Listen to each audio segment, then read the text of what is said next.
Esses psicólogos, psiquiatras aqui, eles se ateram, vamos dizer assim, aos detalhes mais picantes da relação. Ok. Então, tem os casos, alguns casos conhecidos, como o Antônio Vilas Boas, que aconteceu em São Francisco de Sales, Minas Gerais. Esse é uma relação sexual entre um ser humano e uma suposta extraterrestre, porque a gente não tem como afirmar que seja. Porque vamos supor que os seres pegaram uma pessoa lá do sul e pegaram o mineiro daqui, colocaram lá e ele pensou que era uma tripulante do OVNI, de repente não era. Mas pela a história toda do Antônio Vilas Boas, a gente entende que possivelmente poderia ser uma tripulante do OVNI, porque o que aconteceu? Vou contar essa história rapidinho, só para a gente ter uma ideia do caso Antônio Vilas Boas. O caso Antônio Vilas Boas aconteceu em 57 também, em Minas Gerais. Ele era um tratorista, né? Trabalhava lá para arar a terra, para fazer o plantio, e isso geralmente eles faziam de noite para acelerar lá o processo, né? Logo de manhã, aí já poderia plantar.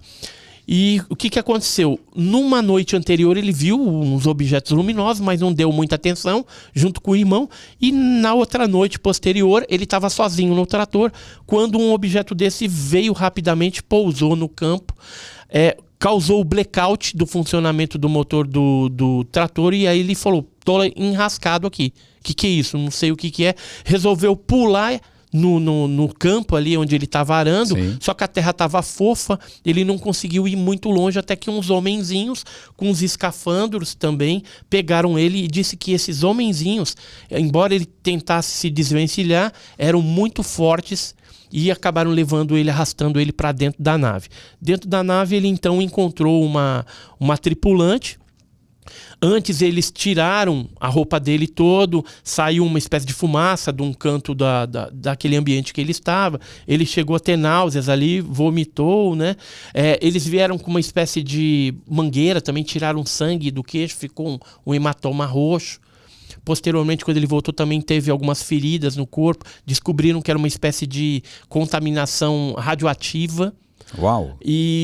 Mas voltando quando entrou a mulher já nua também, dentro do ambiente, ele nu ali, ele entendeu qual que eram as intenções dela. Aí tiveram o ato lá e tal. E no final do ato, ela aponta para a barriga, olha para ele e aponta para cima.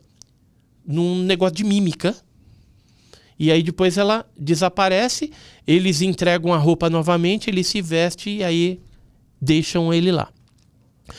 Pois bem, o caso dele ficou conhecido internacionalmente, veio gente de tudo quanto é parte do mundo aí entrevistá-lo, ele deu depoimento no Flávio Cavalcante. Ele era apenas um lavrador naquela época. Depois se tornou um advogado e aí parou um pouquinho de falar no assunto. Os filhos também são todos advogados, né? Ele já é falecido.